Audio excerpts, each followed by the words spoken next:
ఏంది ఏంది ఏంది ఇక్కడ బయటికి బా బయటికి బా బయటికి బా నువ్వు మాత్రం బయటికి బా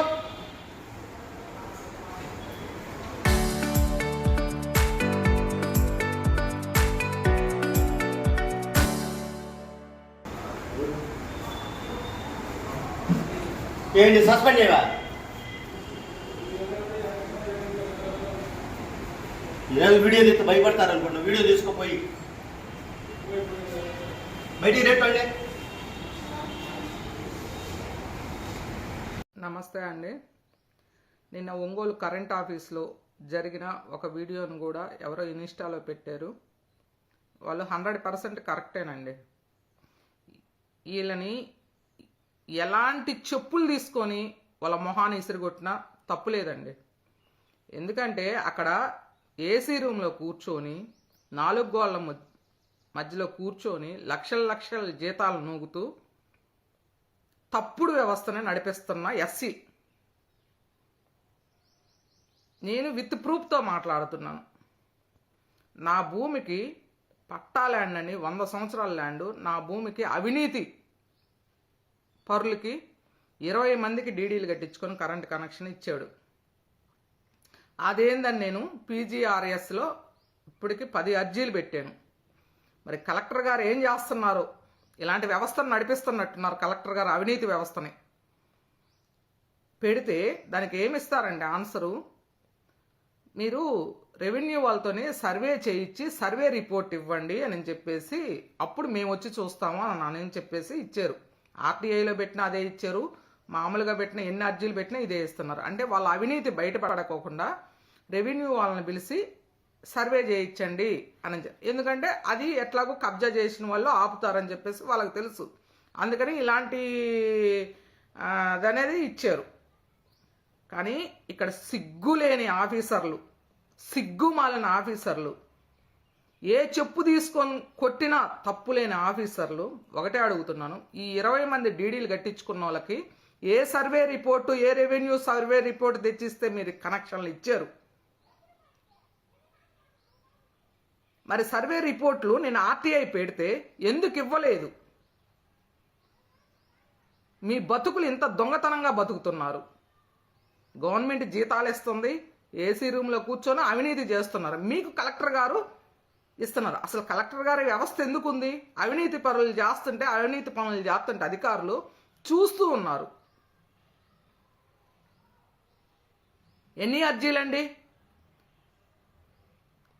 తప్పుడు ఎంఆర్ఓ ఆఫీస్ కాడ నుంచి ఎలక్ట్రికల్ ఆఫీసు, పంచాయతీ ఇన్ని తప్పులు చేస్తుంటే ఒక అర్జీ మీద అర్జీ వస్తుంటే ఎంక్వైరీ లేదు. ఇదేనా వ్యవస్థ? కొండేపి నియోజకవర్గంలో టీడీపీ పెద్ద తలకాయలు కొండేపి నియోజకవర్గంలో అంటే అందరికీ తెలియని చిన్నపిల్లలు ఎవరూ లేరు.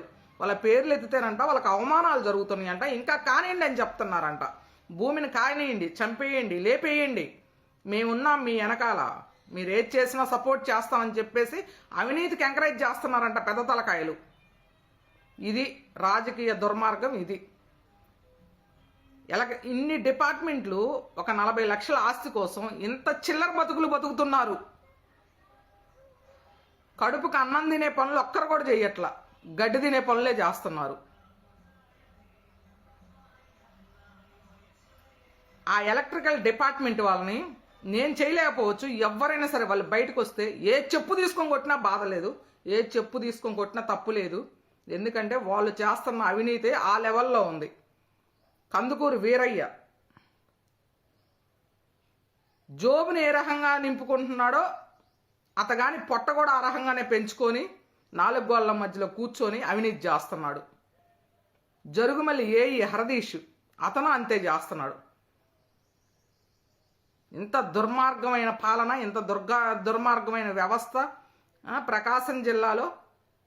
మరి కలెక్టర్ గారు ఉన్నారో లేరో, మరి జాయింట్ కలెక్టర్ గారు అయితే ఎక్కడ కంప్లైంట్ ఇచ్చారు చూపిండి అని అంటారు ఆవిడైతే. అంటే మీకు కంప్లైంట్ ఇవ్వడం అనేది ఇస్తే మేము ఇచ్చిన కంప్లైంట్లన్నీ జోబులో పెట్టుకొని తిరుగుతారా? చెయ్యని చేత కానప్పుడు మీ తప్పులు కప్పించుకుని ఉన్నది ఉన్నట్టు ఇవ్వండి.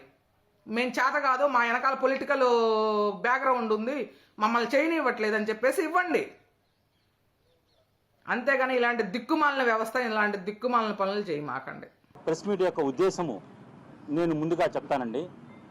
మేము ఇది ప్రభుత్వ రంగ సంస్థ అండి. ప్రభుత్వ రంగ సంస్థ అనేది దానిలో మేము జాయిన్ అయింది మా యొక్క అర్హతను బట్టి మా యొక్క ఉద్యోగాలు మాకు వచ్చాయండి. అంతేగాని మేము యొక్క ఏది కులం ఆధారంగా ఉద్యోగాలు ఏ సంస్థ కూడా ఇవ్వదండి. అట్లాగే మేము ఈ సంస్థలో 35 ఏళ్ళు సర్వీస్ చేయాలండి. మమ్మల్ని కని పెంచిన తల్లిదండ్రులు 20 సంవత్సరాలు మమ్మల్ని సాకితే ఆ తర్వాత మా కుటుంబాన్ని మమ్మల్ని అందరినీ కూడా ఈ యొక్క సంస్థ 35 సంవత్సరాలు మమ్మల్ని అందరినీ కూడా మా కట్టె కాలేదాకా కూడా మమ్మల్ని సాగుతుందండి. ఇది ఈ యొక్క సంస్థలో మేము ఉన్నాము. దాని యొక్క నిబంధనలను పాటించాలి, ఖచ్చితంగా పాటించాలి, నిబంధనలు పాటించాలి. ఇది కాదనలేని సత్యము. కానీ ఇక్కడ ముఖ్యంగా ఒక పేపర్లో పలాని మాకినేని హరిబాబు చౌదరి అని వచ్చిందండి. ఎప్పుడు కూడా కులాల ఆధారంగా అనేది ఎప్పుడు ఉండకూడదండి. ఒకరిని, ఒక ఆఫీసర్ని కానీ కింద వాళ్ళని కానీ ఒక కులం పెట్టి దూషించడం కానీ, అతన్ని ఇంకో రకంగా మానసికంగా వేధించడం కానీ అది మా యొక్క సర్వీస్ రూల్స్ కాండక్ట్ను బట్టి అది చాలా తప్పండి. దాన్ని ముఖ్యంగా ఖండిస్తున్నాము. మేమందరం కూడా మాకు ఇక్కడ ముస్లింలు ఉన్నారు, క్రైస్తవుల సోదరులు ఉన్నారు, హిందూ సోదరులు ఉన్నారు, అందరూ ఉన్నారు. అందరిని కలుపుకొని మేము నడుచుకుంటూ వాళ్ళతోటి పనిచేయించుకుంటూ ఈ 30 సంవత్సరాల సర్వీస్ మేము చేయవలసి ఉంటుందండి. అంతేగాని ఈ కుల ప్రాతిపదిక మీద ఒకరినొకరిని విభజించుకొని ఒకరి మీద ఒకరు ఈ విధంగా దూషించుకుంటూ చేయడం అనేది చాలా తప్పండి. ఏదున్నా సరే ఆఫీసులో కొన్ని ఇబ్బందులు ఉన్నా దాన్ని అధిగమిస్తూ పైవేల దృష్టికి తీసుకొస్తూ దాన్ని మనం సాధించుకోవాలి. ఆ రోజు మన కలెక్టర్ గారి ప్రోగ్రాం ఉండి అందరిని కూడా పిఎం సూర్య గారి మీద ప్రతి మండలానికి 15 మంది లెక్కన 10 మంది లెక్కన తీసుకురావాలనేసి ఒక ఉద్దేశంతో దాన్ని సక్సెస్ఫుల్ చేయాలనే ఉద్దేశంతో అందరి ఏళ్ళకి చెప్పాము. తర్వాత 10:30-12 ఆ ప్రాంతంలో మనం జనాలు తీసుకొచ్చేటప్పుడు మన వాళ్ళు ఆటోల ద్వారా కానీ ఇంకో దాన్ని తీసుకొస్తారు. పొరపాటున ఏదన్నా జరగడానికి జరిగితే ఇదిగో పలాని ప్రోగ్రాంకి వెళ్తూ చెడ్డ పేరు వస్తుందన్న ఉద్దేశంతో ఒక యాంగ్జైటీ తోటి అందరూ ఆఫీసర్లు కూడా ఉన్నారు. మేము కూడా స్టాఫ్ కూడా చెప్పాము, జాగ్రత్తగా తీసుకురండి అయ్యా వాళ్ళని, మళ్ళీ జాగ్రత్తగా ఇళ్ళ దగ్గర దిగబెట్టండి, ఈ మధ్య యాక్సిడెంట్లు జరుగుతున్నాయని చెప్పాము. దాంతో మాట్లాడుతూ కొంచెం పని ఒత్తిడిలో ఉన్నారు. ఆ టైంలో వచ్చి ఇది డిస్కస్ చేయాల్సిన సమయము సందర్భం కాదండి.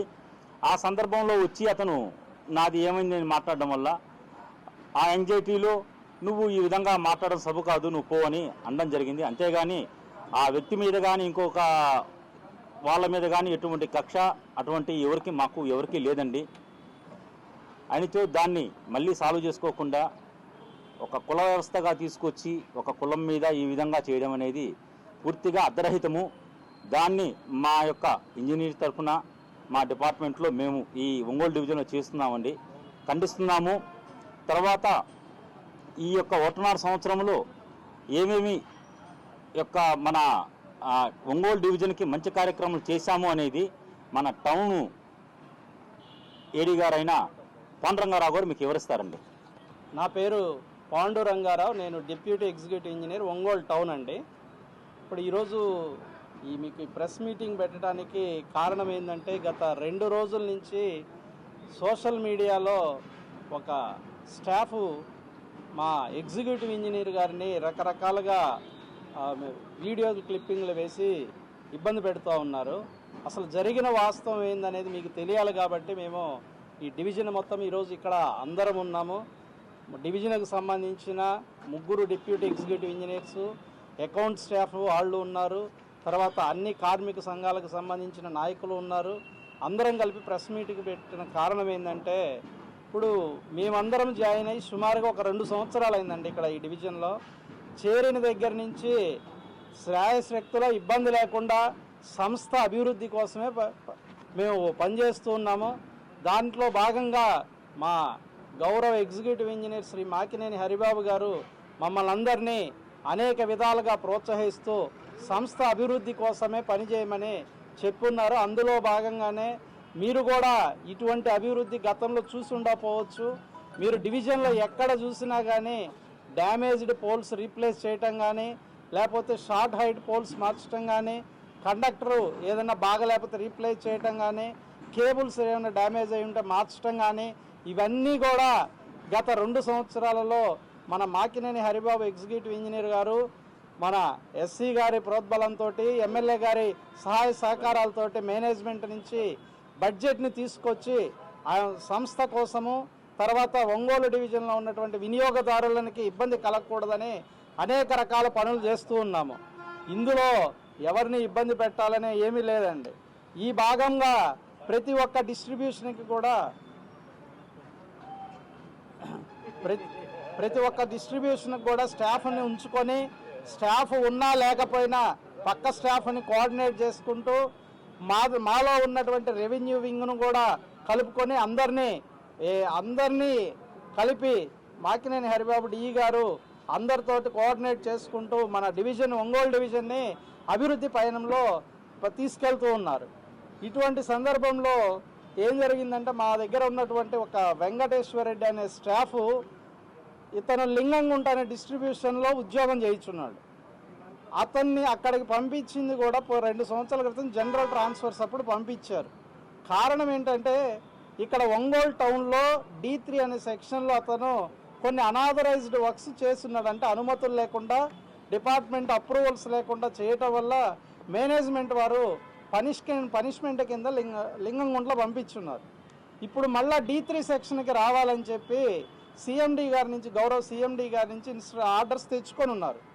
ఆర్డర్స్ తెచ్చుకొని ఒక 1 నెల రోజులు అవుతుందండి. ఈ 1 నెల రోజుల నుంచి డి గారిని కలిశారు. డి గారు ఏం చెప్తున్నారంటే, అది రూరల్ ఏరియా కాబట్టి నువ్వు అక్కడి నుంచి టౌన్లోకి వస్తే ఆ ఏరియాకి స్టాఫ్ ఉండరు, రేపు జనరల్ ట్రాన్స్ఫర్స్ వస్తాయి, మేబీ మే జూన్లో రావచ్చు, వచ్చినప్పుడు నీకు అక్కడ రిలీవర్ని ఇచ్చి నిన్ను కూడా టౌన్లో అకామిడేట్ చేస్తానని చెప్పడం జరిగింది.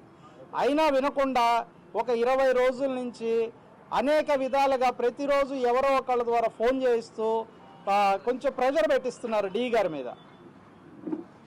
మీద ప్రెషర్ పెట్టిస్తూ ఉన్నారు.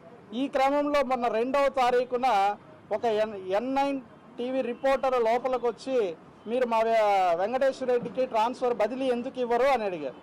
ఇవ్వడానికి అక్కడ డిస్ట్రిబ్యూషన్ వేకెంట్ అవుతుంది, నేను ఇప్పుడు ఇవ్వనండి, రేపు జనరల్ ట్రాన్స్ఫర్లో కన్సిడర్ చేస్తానని చెప్పాడు.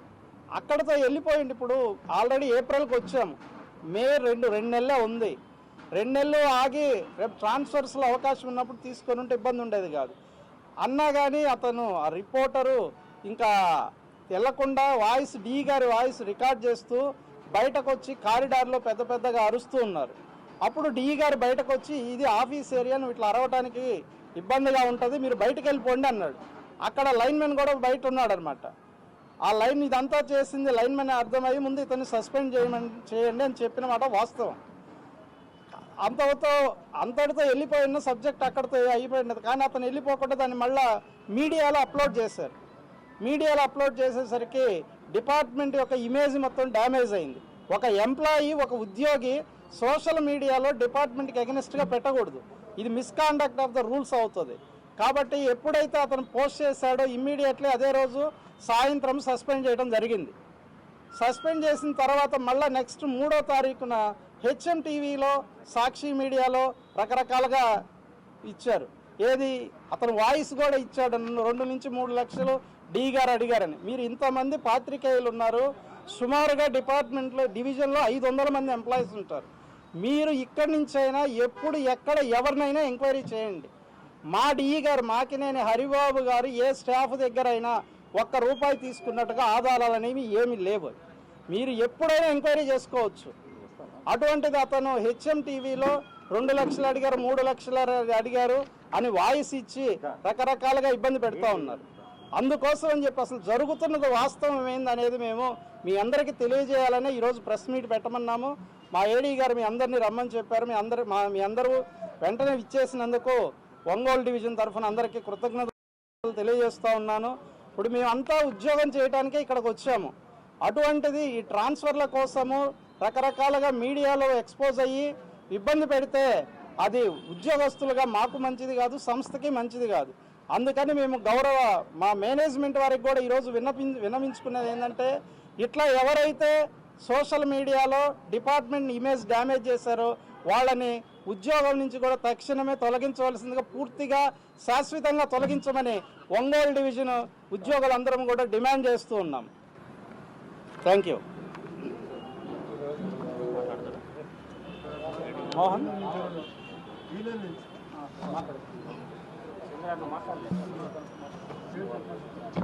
మోహన్ ఇట్రండి. ఇప్పుడు అతను లంచం ఇచ్చామని కొన్ని ఛానల్కి ఇచ్చారు కదా, ఏమన్నా అడిగాడా, డిమాండ్ ఉందా అంటే అతని వాయిస్ రికార్డు, అతని వాయిస్ ద్వారా మనం మీడియాలో విన్నదే.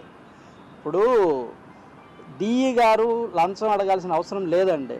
ఇప్పుడు మీరు ఇంతమంది ఉన్నారు కదా, మీరు పబ్లిక్లోకి వెళ్ళి ఎంక్వైరీ చేయండి, ప్రతి ఏ స్టాఫ్నైనా అడగండి, అటువంటి సందర్భం ఉందేమో అడగండి. అసలు లేదు, అదంతా అవాస్తవం. కేవలం ఇప్పుడు ఎప్పుడైతే సస్పెన్షన్ ఆర్డర్ వచ్చిందో, సస్పెన్షన్ ఆర్డర్ వచ్చిన తర్వాత ఇది కావాలని చెప్పి డి గారిని అప్రతిష్ట పాలు చేయాలని చెప్పేసి ఈ విధంగా తీసుకొస్తున్నారు.